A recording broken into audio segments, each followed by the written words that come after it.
So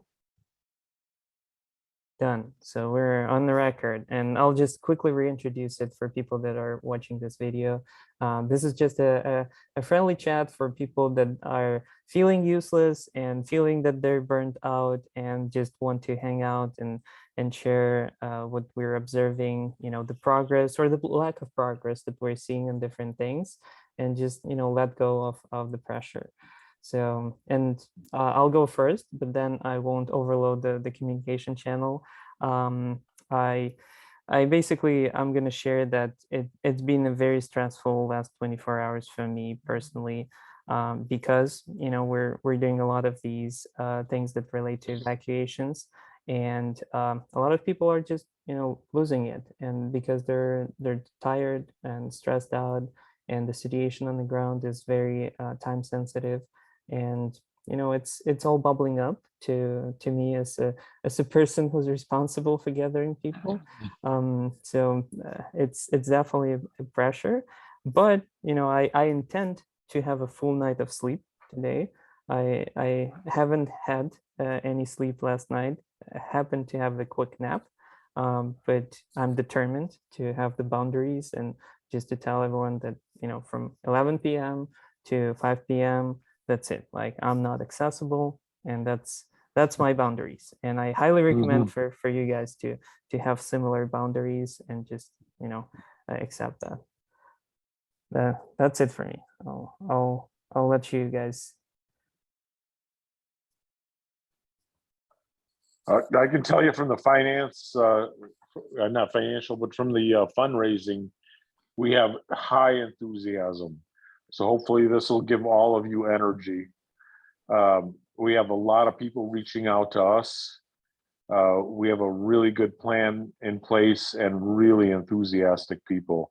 So from the funding side, I think things are really good.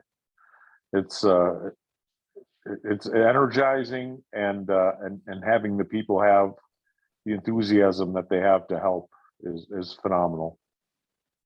Amazing. And just a quick introduction, Taras leads our corporate fundraising side of things and fundraising in general. So it's very, amazing to hear an update like that. Thank you.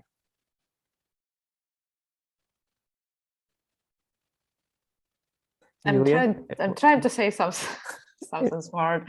No, it's just, you mentioned boundaries, and well, understanding it's a good thing. It's a healthy thing to have, and at the same time, it's really hard to let go, especially in a situation like this. And well, maybe I have this savior complex or whatever. It's just that I'll share something personal. Well, I'm Ukrainian. A lot of my friends are in Ukraine. My parents just left I don't even remember how many days ago, because everything's one endless today. And I don't know, I feel like anytime that I'm not doing something in this organization, or well, actually I'm 100% in this organization, I feel like I'm either failing them, all of them, those who left, who's still there in Ukraine, or that I'm actually going mad myself, because it's really hard to keep yourself from scrolling the news. And it's getting to me. I'm very resilient, very, and probably I will be the last one standing if anything. And still I'm just catching up with that. It's getting to me. News are getting to me. Not only sense of time is distorted, sense of space is distorted as well. So I recently realized that Russia got to me in San Francisco, and it's surreal. It's unbelievable, and I try to remind myself that I wouldn't let it happen. I wouldn't let them get to me here, and they still do. So yeah, boundaries, they said. So for me, I think it's healthier some days to spend all the night in chat, at least being busy, and at least doing even a little impact, and I don't know, maybe just connecting to people together, or send somebody a useful link, than to step out and knowing that I won't be able to sleep anyways. I will be just eating myself alive. So that's another consideration. Not recommended to anybody. Please sleep. If you can sleep, yeah, highly not recommend. So yeah. That's it. That's it for me.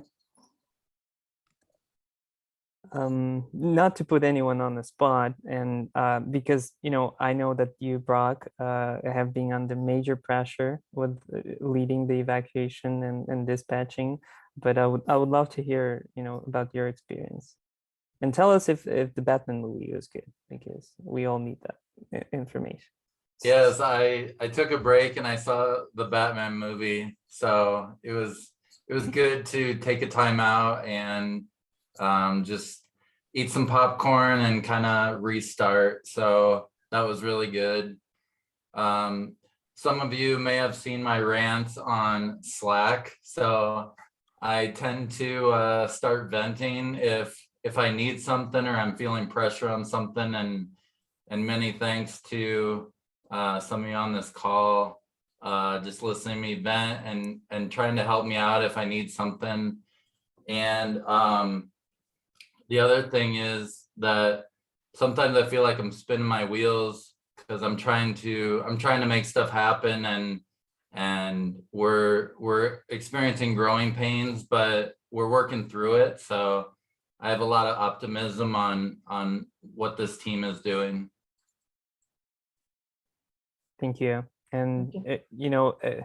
for some of us are tasked with things that require less pressure. I mean, not to diminish anyone's input, but some of us, are dealing with extremely, pressurous things, like dispatching a driver into the war zone and caring for the family and evacuating them. So we should just be mindful about these pressure points. Some people jump here and there and raise the concerns, but the human element is very important, and I just want to emphasize that. Muriel, you want to jump in? Yes. Yeah, Brock, I'm happy to see your face, and thank you for all you're doing. It's been like, and I know you wanted to sort of take some space for yourself, but you kind of had to, I guess, stay and be as involved as you were since day one. So that's really, I commend you on that. Because I know how taxing it is, and I know I'm doing good. I just, I really appreciate what everyone is doing. I've been concerned. I shared with Julia on DM about, some of people living who I was working with, and not really understanding, the ins and outs, and worrying that we weren't doing the right thing. And so I just, I appreciate some reassurance and some kind of, background information, even though I just don't want to bring out, some, I mean, I'm an optimistic person in general, so I just want to keep, everyone's, and I also, I also feel for, I'm French American. I don't have family in Ukraine, just, friends, but not family. And I also feel for everyone who is Ukrainian in the organization, and feel like it's not something, I can relate to. I can relate to some aspect of the trauma because, I experienced trauma in my life, but not to that particular situation. And I want to say that whatever you guys are experiencing, even though I know people like me, we can't really identify at this very minute, but we can be supportive and understand that this is really out of the ordinary for all of you, and that we can also expect some out of the ordinary behaviors to me that goes along with it, because we're fighting something that's purely, hardcore and evil, and there is no room for, being too sensitive. Or so, yeah, that's all I have. I'm really appreciative to be part of this team. So Thank you. Thank you. Thank you. Yeah, and it means a lot. And and I I sometimes, and I already got almost like slapped in the face for kind of creating this distinction between Ukrainians and non-Ukrainians. and people tell me that we're all in this together, like we're just fighting evil. And I get it. So, but it's still inspiring to me to see people that are not Ukrainians jumping in full time on this. So, and again, just really appreciate that. Abby, I don't even believe that we spoke at all. So I No. mean, floor is yours. Oh, thanks. Yeah, I've been I guess kind of behind the scenes for the past I guess it's been a little, I think a week. Last Thursday I came in. Yeah, similarly to Muriel, I have no family or connections in Ukraine. Just sort of am a person who, when I see a need, kind of want to jump in and figure if I have skills that can be helpful, then I want to use those for whatever amount of time I'm able to contribute. So that's something that I just kind of am into in my life. So just kind of found my way here, but really just trying to remind myself. I had a nice, good conversation with Anastasia earlier, like about this, about how it is a different perspective, right? And trying to remember when I'm interacting. And I would say for all of you folks, like, I don't know who on this team has friends and family in Ukraine. I interact with people I don't know unless they tell me.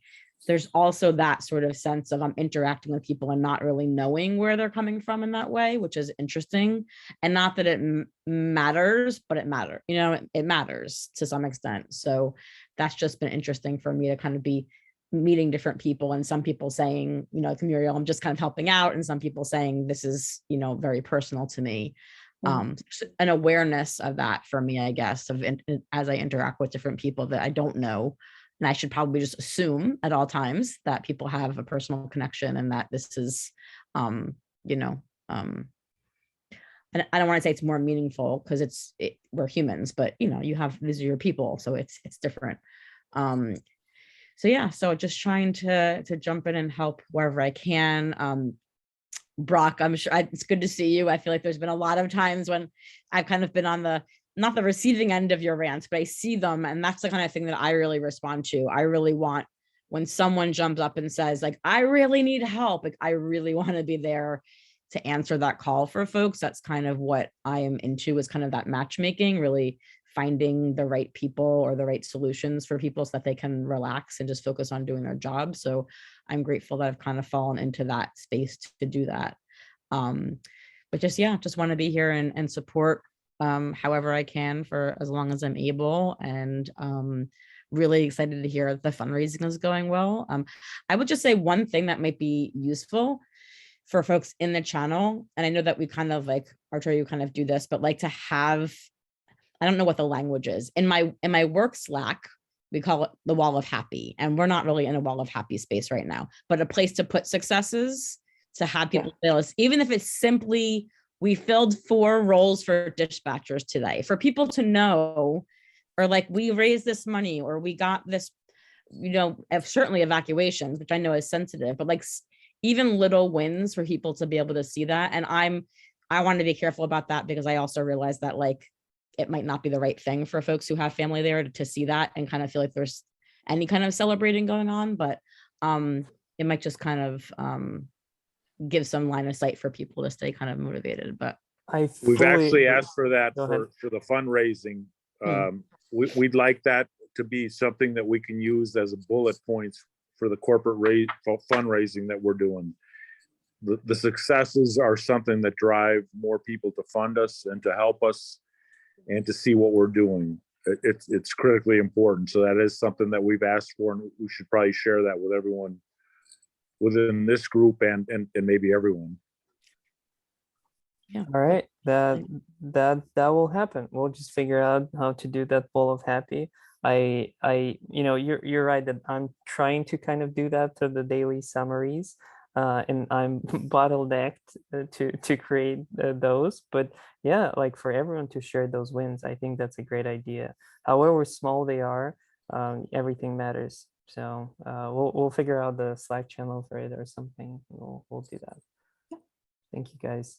And thank you, Abby, for sharing it. I hope we'll connect sometime soon. You know, when it's thousands of people, it's really hard to do these things. But yeah, Stepan, I think you're the last one, but your actually test was a lot of responsibility. So we'd love to hear how's it going for you. Thanks, Artur. If you guys don't mind, I'll stay off camera. My connection is spotty and I'm not in a particularly presentable state at the moment. I think I would just share perhaps a glimpse of a light at the end of the tunnel for the Wall of Happy is that we've started, another round of approaching the teams involved in the evac process and coordinating with them further to build the proper process to get people from this place where they need to evacuate to the place where they're going to be accommodated and safe. So again, with help of Brock, Yulia, Anastasia, and of course everyone else, we're pushing this process further, and soon I hope we'll have an even smoother and cleaner and clearer approach, both for our teams internally as well as externally, everyone who wants to help. So it's been in the works, and I know you probably heard from me that everything is in the works for the past 2 weeks, but I think this time we've put out enough fires in all the other parts of the organization that at least I personally can focus on it much more. And I think right now it's starting to all to come together, and we should be able to get exponentially more clarity with every day going forward. We're still finding our footing to a certain degree, but it's much clearer. And I think I also want to commend all of you that I think now the roles of people, the relevant points of contact, all of that is starting to come together. And I think everyone in the organization is a bit much less lost now than it was a week ago. And I think that's a huge accomplishment for a team of 2,000 of almost perfect strangers who came together 2 weeks ago. Yeah, beautifully said, Stepan. I feel that too. And I feel that things are coming together. We're making progress. It's hard to kind of see that progress when it's like a million things in a complete chaos with so many concerns and so many, dangerous things happening. But I feel that progress. So, and forgive me, I completely forgot to mention Karen here, and she hasn't been involved on the operational side, but I met her, and she's also amazing individual that fits kind of the profile of people that we're assembling. And I'll let her briefly introduce her. Basically, the reason why I asked for her to join is because she is a crisis responding person. I'll let her talk about that aspect, but I thought that we need more people like that to kind of support us and just be out there in case we need to call someone and just tell them, because trust me, I've had many situations like that in the past couple of days, and today I called her and I just vented because I needed that. So I'll let you speak, Karen. Hi there. Can you guys hear me? Yep. Nice to meet you all. Yes, it was a really great meeting with Artur today. I met him via Slack. I'm in the Slack room. I don't know who's on there, but we met via the Slack. I'm a CEO of another nonprofit, and we have an idea to engage in international projects, emergency and relief projects is part of what the nonprofit's registered as. we are also a government contractor, the United States government. Still waiting on getting contracts because we're so new and it's very difficult starting. But I do have a background in crisis response. I've worked in Maricopa County, Arizona for many years, working with firefighters, police, training the police, helping out with all kinds of different issues. And just a vast experience with that. I have a bachelor's degree in anthropology and 2 master's degrees and also a master's degree in Homeland Security, in which I learned a lot about FEMA and emergency management. So hopefully with some of my background, I could help out your organization and really have a passion to help the people in Ukraine. I'm very passionate about the whole situation. So hopefully you guys can help me too.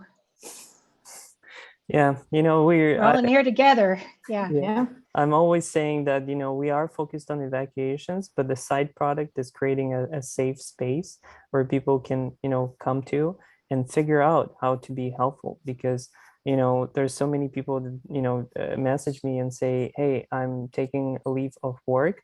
I'm going to go to, you know, Poland, Romania, Moldova, and just do what it takes. And I tell them, hey, you know, it's probably not the most efficient thing. Like, evaluate your personal skills, like professional skills, and see how you can help. And that's how I routed one of the guys to the fundraising team. And I hope, you know, Devin Taras is helpful. But this is the guy that just messaged me on LinkedIn and said, I'm ready to go to Poland. Tell me where to go. I'm off work. And he's like senior account executive at the tech startup.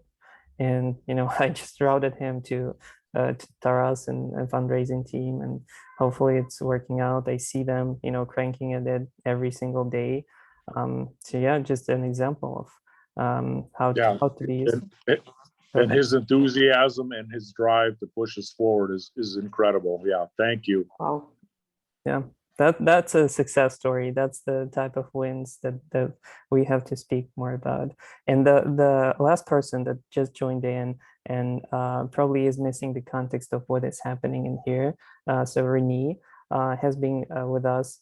I'm not sure what's the best way to describe her, other than that she has an amazing background in dealing with these types of situations.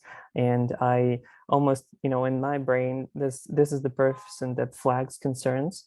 And I always have to, you know, open Slack and see the next concern from her.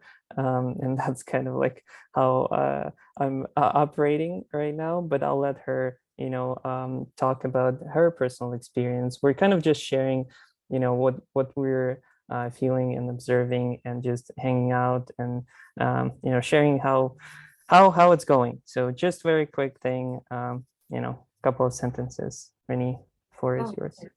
Yeah, and I feel like all I do is complain all the time. So I just want to kind of flag that I'm sorry, because I am, you know, I came on, Daniel sort of invited me in to sort of advise, and somehow I found myself doing a lot more than advising. My background is in international peace and security. I've worked in the space for 15 years. I ran a nonprofit organization focused on the intersection of technology and crisis. And so I've worked as a digital humanitarian for a long time, and I've seen waves go through this before, and I've been trying as much as possible to bring the experience that I have to what's going on here.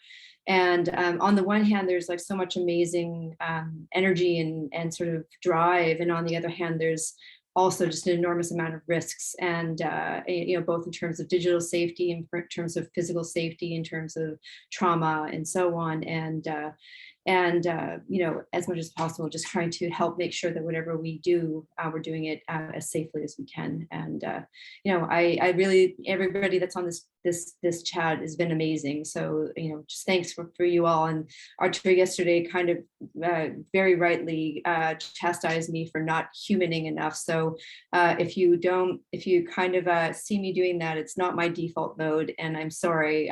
Please understand that it's not my strong suit, but you're all amazing, and thank you so much for everything you're bringing into this project.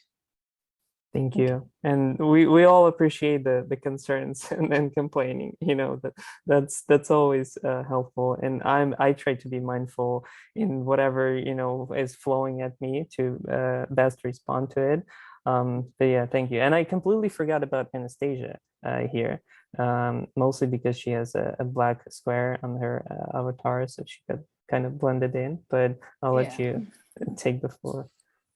Yeah, I tried to count how many video calls I had today, probably 10. Each one lasted at least 40 minutes. So I decided to turn off the camera at least, but yeah, I will turn it on while I speak just to, you know, stay connected with you guys. So I'm probably gonna share not so like emotional or feeling stuff, but because I'm not much of a filler type. I'm mostly like thinking, logic, process, getting things suited and organized. And this is what I've been doing so far, trying to figure out what is going on with what are we doing with HR, with getting people on board, and keeping in mind that we're volunteers, but at the same time, we're coming into the space where we help people that needs to be helped in the war zone, that people who do this job, it's basically a job. They need to keep in mind that there's security risks. There are a bunch of things happening, and we cannot just bring people from A to B. We need to make sure they're safe.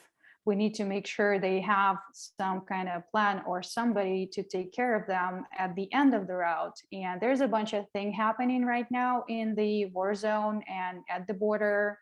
So yeah, we're just trying to build a process, because so far I see it as a company, and we will have a recruiting staff, we will have finance, we will have IT guys. We all are a company. We all need people who are skilled, who have experience. And even though we're volunteers, we still want to have people who know how to do critical jobs, because somebody's life will depend on this. And we need to make sure we did our part and we brought the right person on board with all of that. So I'm kind of being a policeman, reminding people that you need skilled people on board. You need skilled people in team, and we will try to get you some. And I'm feeling that HR team now is somebody who will be on most of the calls all over the place, asking questions, pointing some stuff. But just because, from my experience, HR sometimes gets detached from the business side of the thing. And I don't want us get detached from whatever business we're doing here, either transport or evac. Me and people in HR team are deeply involved in doing stuff. And yeah, we're gonna jump in, we're gonna keep it like in threads and ask questions. And we will try to put a good team of recruiters to make happen things. Because yeah, I guess the most important resource we need right now is skilled people. Just skilled people willing to invest in, and you know, we'll try to do this. And yeah, I'm sorry, I'm tired as hell. It's been a long day. And I keep saying this, like, hey guys, I'm introverted. I'm getting drained by video calls. And the whole day it's been just too long. I'm sorry, guys. Yeah, and this is actually an important point that I'll, you know, kind of wrap everything up, that, you know, we are dealing with a global volunteer community, and there's so many different layers to it. We have the culture differences. We all speak in different way. You know, Ukrainians are way upfront and more candid. We just say how it is. You know, Americans are less like that. You know, you sugarcoat things. You know, the Dutch people are even more upfront. They're just like, you know, cutting through the noise. So, you know, there are all kinds of people in the community, and we have to respect and acknowledge that. You know, I've been fortunate to have similar experience in 2020 with the large scale organization of global volunteers. And I've seen these things happening. And it took me some time to learn, to understand like how to manage these things. And I try my best, but again, I'm not, you know, a person that knows it all. I just had some experience with it. So the issue of the culture, I highly recommend checking out the Culture Map book to understand the differences helped me a lot, especially when I moved from Ukraine to US. The other thing is understanding the professional backgrounds. You know, someone worked for startups and likes to move fast and break things. Some people work for government and they're very, you know, strict and no risk at all. So we have to balance that too. And then we have to understand about the English language being not native for everyone, and sometimes we using wrong words, and there is lack of common language, and that common language is very hard to find, and we have to kind of spend extra effort and energy to fine tune that communication. So I'll just wrap up with that. You know, psychological profiles, I won't even go into that. Introverted, extroverted, all of these INTP, whatever. We're all acting weird. So let's just accept that. So yeah, thank you everyone. I'll wrap up the call. I think this was beautiful. And yeah, let's keep going. I'll try to facilitate these listening calls, because that's what it is. You know, we just share and listen. And I feel like we actually learned something about the operations today. Yes. Yeah, so I feel like there is actually value, the operational value in that. Some concerns, some operational intelligence, some HR. You know, I think these will be useful. All right. So Artur, can I say one thing just before? Sure. Just only if it's not a complaint or a concern.